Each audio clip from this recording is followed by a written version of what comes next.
Hey, how you doing?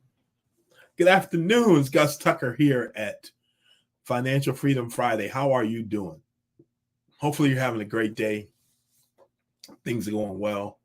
I want to have a little fireside chat with you today. This week has been amazing and challenging. Let me tell you. You ever have, we used to say like we have a character building day, where things happen and you're challenged in your character about how you're going to respond. Well, man, on the day we're recording this, we're not doing this live on Friday. We're doing this on another day. Well, today, I got some news today, and let me get this presentation up here. I got some news today that was pretty traumatic. I'm gonna click over to this. It's commercial, trauma and mental health. Okay. A friend of mine that I had befriended at my church. And you ever have a friend who is troubled and they're consistently in a dark place, like all the time, to the point where you're with them and you start to feel it. It's like you can touch it and feel it. And this person, I did everything I knew to do as a person, as a human being, spiritually, to try to get to the bottom of this. And this person just could never talk about what caused them to believe that God couldn't forgive them. And they had done something so horrible that they couldn't be forgiven. And so yesterday, this person took their life. Yep. Under 30 years old, African-American man, working, had some beautiful relationships going in his life. And but yeah, it got too heavy, and that's what happened. So something I want to just chat with you about, trauma in your past. I do a Bible study. We've been doing it for several years, and people have gotten a lot of help from it. It's about trauma. That everyone has been through trauma. Okay. And for me, I spent a lot of years in corporate America, and I was talking to a cousin of mine who's a mental health professional for over 30 years. And he said, Gus, what you've experienced is, they have post-traumatic stress syndrome, like from the war and stuff like that. He said there is professional traumatic stress syndrome, like that comes from a corporate environment. How many of you guys work in some kind of workplace? Some kind of workplace. And you've heard the statement that hurt people hurt people. Well, there's a lot of hurt people that work in companies. And some of them have positions of responsibility over other people. And they hurt people the way they do their business. Now, I had lunch on Saturday. My wife and I had lunch with a younger couple that we have a good relationship with. And we went to their wedding 6 years ago. They've got a little girl that's 4. We hadn't seen them in probably a year or so. So we had lunch to kind of catch up and stuff like that. And both of us had some very traumatic things happen in some professional environments that we're in. To the point where at her workplace, people were leaving, and at her workplace, lawsuits are being filed, and it's just kind of crazy. But all of us experience trauma, and there's two kinds of trauma. Trauma A is things that happen to you that shouldn't have happened to you. Okay. There's a well-worn list of abuses and things that have happened to people that shouldn't have. And there's trauma B. There are things that should have happened in your life that weren't there. They were absences. In my case, my father passed away when I was 2.5 years old. I never had a man figure in my life like that. I grew up with my grandmother, and my mother and a strong group of women that were in my life. The men that were in my life were all coaches. I was a great athlete, and in high school, all state, and played Division I college football and some baseball as well. And so coaches were always my dads, if you will. But trauma in your past, all of you have things you've done. Man, you wish you wouldn't have did that and you could take that back. Boy, man, I'm sorry I did that. I thought that was a good idea until it wasn't. Then there are things you didn't do. I wish I would have done that, but I missed it. It could have been an opportunity, a relationship, it could, whatever. Then there were things done to you by people. How could someone sit there and think about and perpetrate such a thing against me? What kind of person do you have to do to devise that and then carry it out again?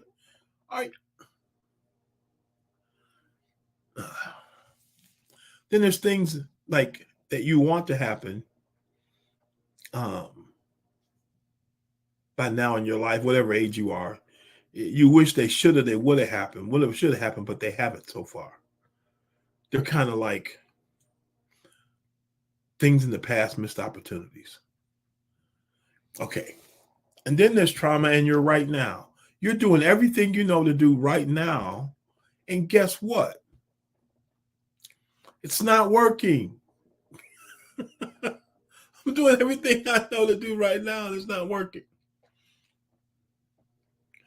And you've got future hopes and dreams, but not really, because based on my past and what's going on right now, if I project that forward, projections.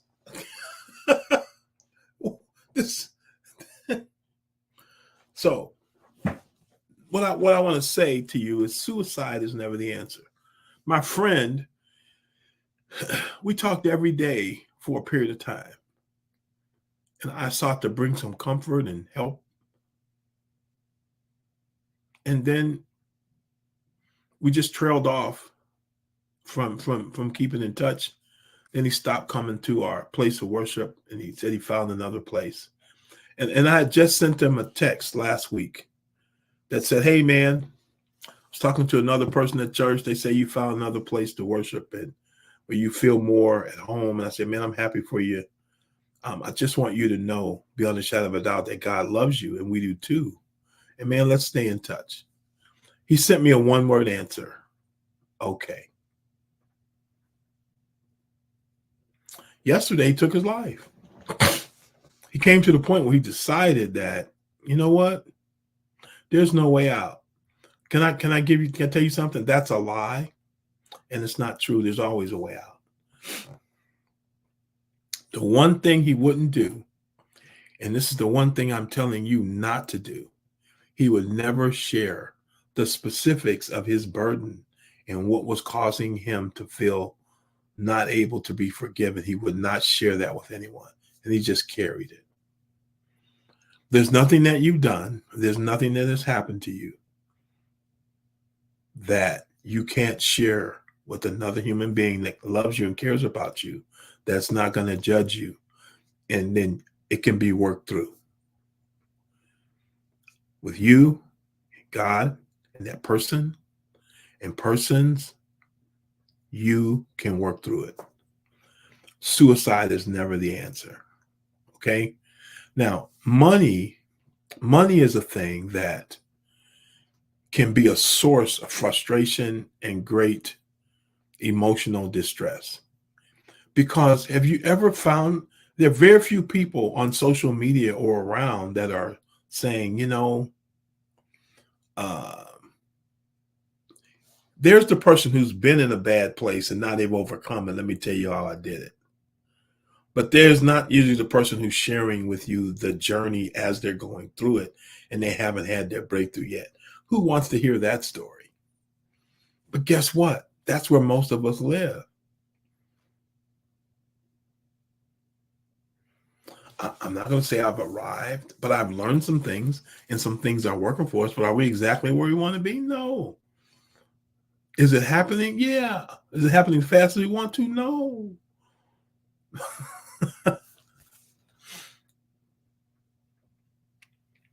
But suicide is never the answer. Being depressed is never the answer. Share your burden with somebody.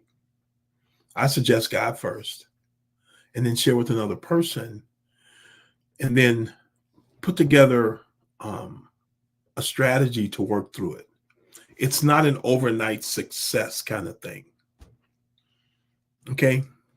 It's not going to turn around tomorrow per se. But it can be overcome. Suicide is never the answer. Never. So share your burden with somebody. God first, then share your burdens with somebody. So I wanted to share that with you today. And my email is up there if you want to chat. We can connect, talk about whatever. But I'm telling you, I get it. The struggle is real in many areas of our life. Okay. And so that's that. And one of the reasons why I believe that suicide is never the answer is because I believe God created you for a purpose. Go back and read Genesis 1 and 2. God made man and woman. He made man. Adam and Eve together were Adam, mankind. Man and woman together were Adam. Now there was Adam and Eve, those two individuals, but Adam and Eve together were Adam. They were mankind. God made mankind in his likeness and his image. And he told them to be fruitful, multiply, fill the earth, subdue it, and rule over it. They were given roles and responsibilities, and built into that was success. God has built success into your life if you'll understand why he made you, what he made you for, and you walk in those roles. Okay? There's a certain person you have to be, then there's certain skills and abilities you need to do, and then the results will come. Why? That's God's process. And it will work out for you. It will. It will. It really will. Okay? So we talked about these strategies for creating money. And I know I happen to be a Black person, African-American person, and we call so many things. But all of us have one of four ways we can create money. And we live in America, and it's a free country, so to speak, but does everybody have the same opportunities? No, they don't. Many things can hinder your opportunities. Your skin color can be one of them. Your educational level can be another thing. Your network, who you know or who you don't know, can be another thing. But generally speaking, if you are, as I said before, being that person that God wants you to be, and he's called you to be, God owns everything, and he can create the situations you need and the resources you need to have your needs met. I 100% believe that. Otherwise, man, I would be very depressed if I didn't believe there was a God in heaven who is in control and can make things happen for me and for other people. But these are the four basic ways you make money. And so I want to encourage you that the Bible is not a religious book. It's a practical book about how life works from God's perspective. And if you'll read it to glean out of it principles on how to run your life, man, it'll transform your life.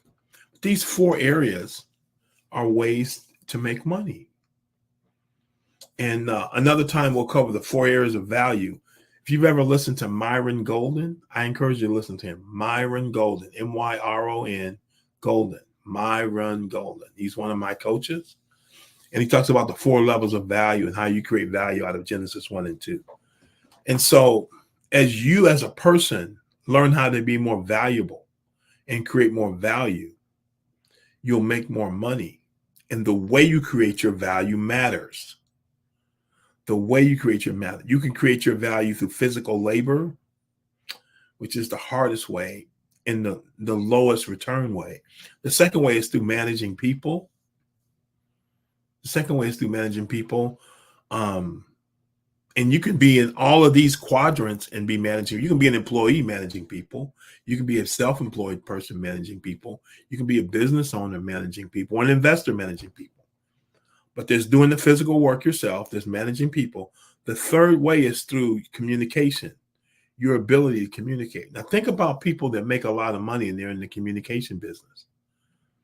What do you mean? Like writing, singing, acting, content creation on the web, speakers, leaders, people who, through their words, are able to get paid because of the ideas that they teach. And the fourth one is imagination, ideas. People's ideas and their money make money. People's ideas and then their money make money. Okay? The highest paid people are the ones who leverage their ideas and their money. Okay? Now, given those four ways of making money in these four quadrants, you put them together, those are where your opportunities come in. And so one of the things that we all have to do is to figure out how we're going to create value and then which of these quadrants we're going to create it in. And you can start in one and move through all of them. Okay? But there's some basic skills that everybody needs to learn. Sales is one of them. Communication is another one of them, to create the kind of income that you want. And you have to have a plan for increasing your cash flow in 2024. What's your plan for increasing your cash flow? Is it doing through more labor where you trade hours for dollars? Are you going to manage more people? Are you going to learn to communicate and create with your words and your ideas? Or is your imagination, your ideas, and your money going to make your money? And which quadrant are you going to operate in? Well, I don't know. Well, I would start thinking about that. I would talk to some people who can help you put together a plan about that. Okay, so we talked about these 3 times of income before.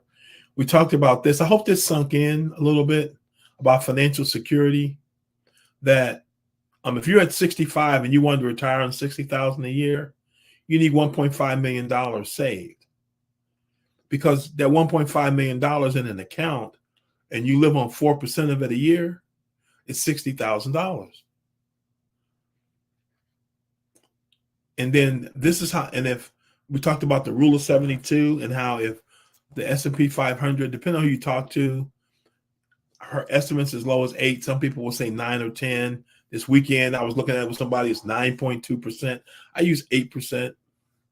That means the rule of 72 says if you take an interest rate divided into 72, tells you how many years it takes for your money to double. So this is 9 years.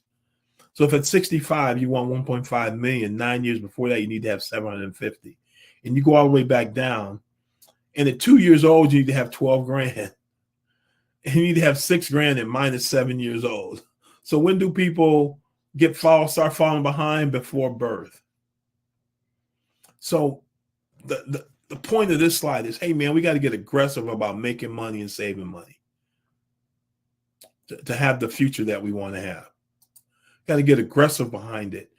These are the eight areas that we help people to plan in. Okay, I can get you one of these so you can put your plan together. Hit the QR code.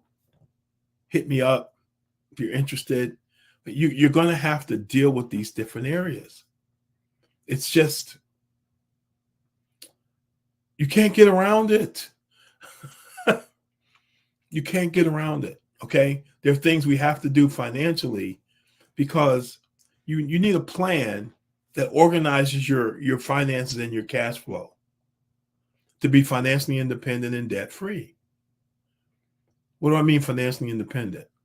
Where you have enough money to meet all your financial obligations and then some, and you're not concerned about day-to-day living. And one day in the future, you want to have a financial freedom date in which the cash flow from your investments, real estate, businesses, and intellectual property is greater than your monthly expenses, where you don't have to get up and go to work every day. Maybe that's important to you, maybe not. But we need to have a plan about how we're going to create that cash flow through one of those 4 levels of value in one of those 4 quadrants.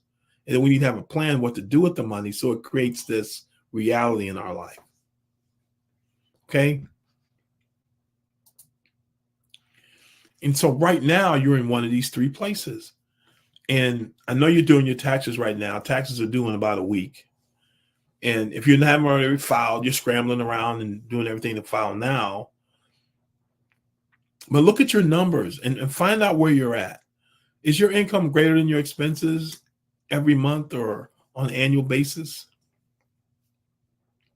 Is it equal or less than your expenses? My suggestion is that you work to get to where your income is greater than your expenses. You got a positive margin in cash flow, and that you're aggressively doing with that positive margin the things you need to do to create the future you want. Have you guys seen there's a Nerd Wallet commercial out there? You can Google it, Nerd Wallet commercial, where your future you is talking to your current you. And it says, don't have your future you be pissed at your current you because of what you did.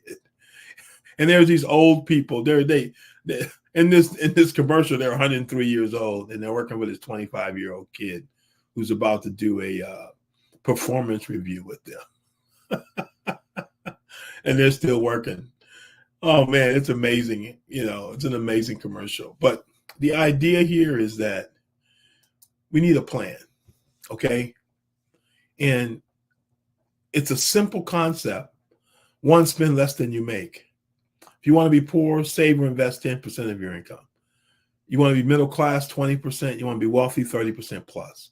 Get out of consumer debt. Have a minimum of 3 sets of financial accounts.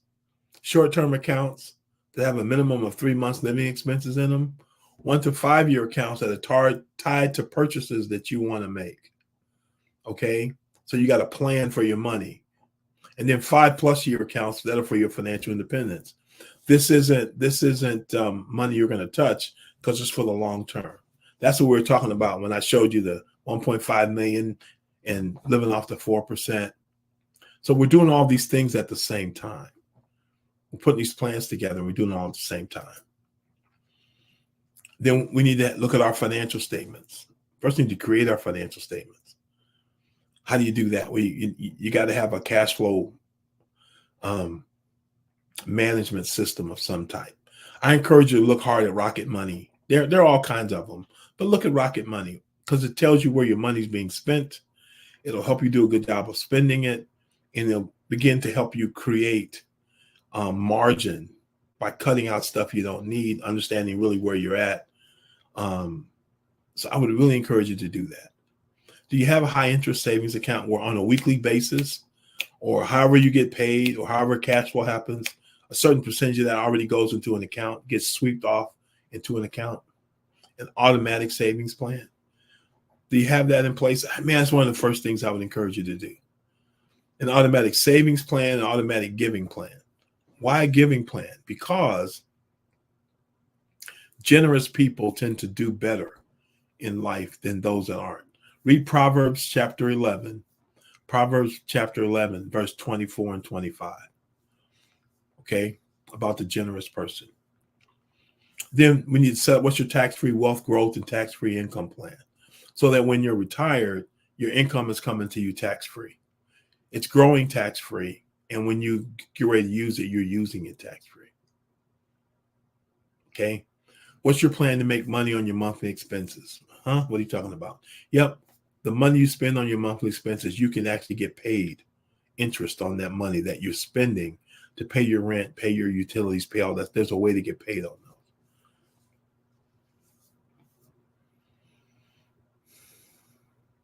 What's your plan to use institutional money, other people's money, to double your tax-free wealth accumulation plan.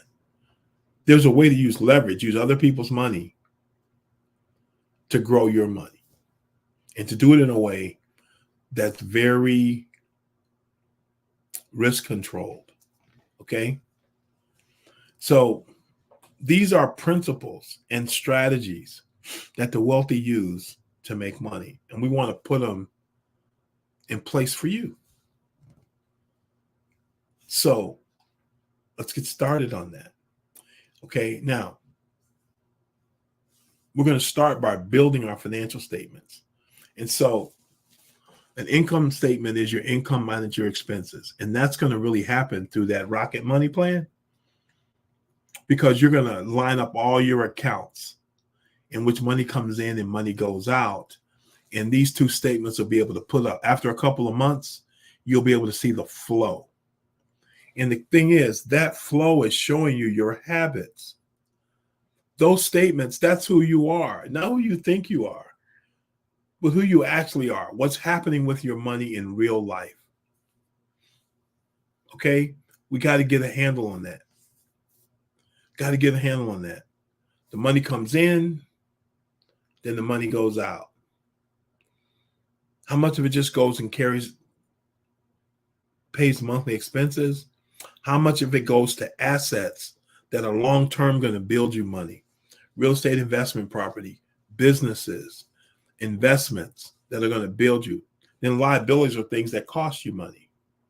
What things are you doing that are costing you interest every month? Loans, credit cards, car loans, things like that. Not loans to build assets, but loans on depreciating items. Okay? That's where we got to start. Here's what I'm suggesting that you do right away. Talk to somebody. Don't be like my friend who wouldn't share his burdens with anybody. And he counseled with himself, and he took his advice, and he took his life. There's no one in his life who would have told him that was a good idea. But guess what? He didn't ask anybody. Don't be that person financially that creates financial suicide because you don't talk to anybody. You don't get a plan and a way out. Because if you're only taking your advice, you're only one person. And newsflash, no one person knows everything. I don't care who they are. We need, in the multitude of counsel, there's victory. Okay? So your financial burden, your financial stresses, you need to talk to somebody about it and get a plan and begin to apply these principles. Because it doesn't matter who you talk to or what you're going to, these are the things you're going to do. We got to just get to doing them. Okay? So I'm going to put these numbers, I'm going to put this back on the screen so we can connect with someone. Okay? Connect with someone that you can have a conversation about your financial future and get a plan in place that's moving you towards that confidently going forward. Otherwise, you're going to commit financial suicide. Okay? And seriously, you got stuff going on in your life, find someone you can chat about, right? And let's determine a plan going forward that puts us on a track to making things work out positively for us. Hey, it's Gus. It's Financial Freedom Friday. I know it's kind of heavy topic today, kind of heavy atmosphere, okay? But we are in the land of the living, so we can make a difference in our life. So let's do it. Hey, like, subscribe, share with folks. Let's talk, okay? Let's talk and get this stuff out on the table and deal with it. All right? All right.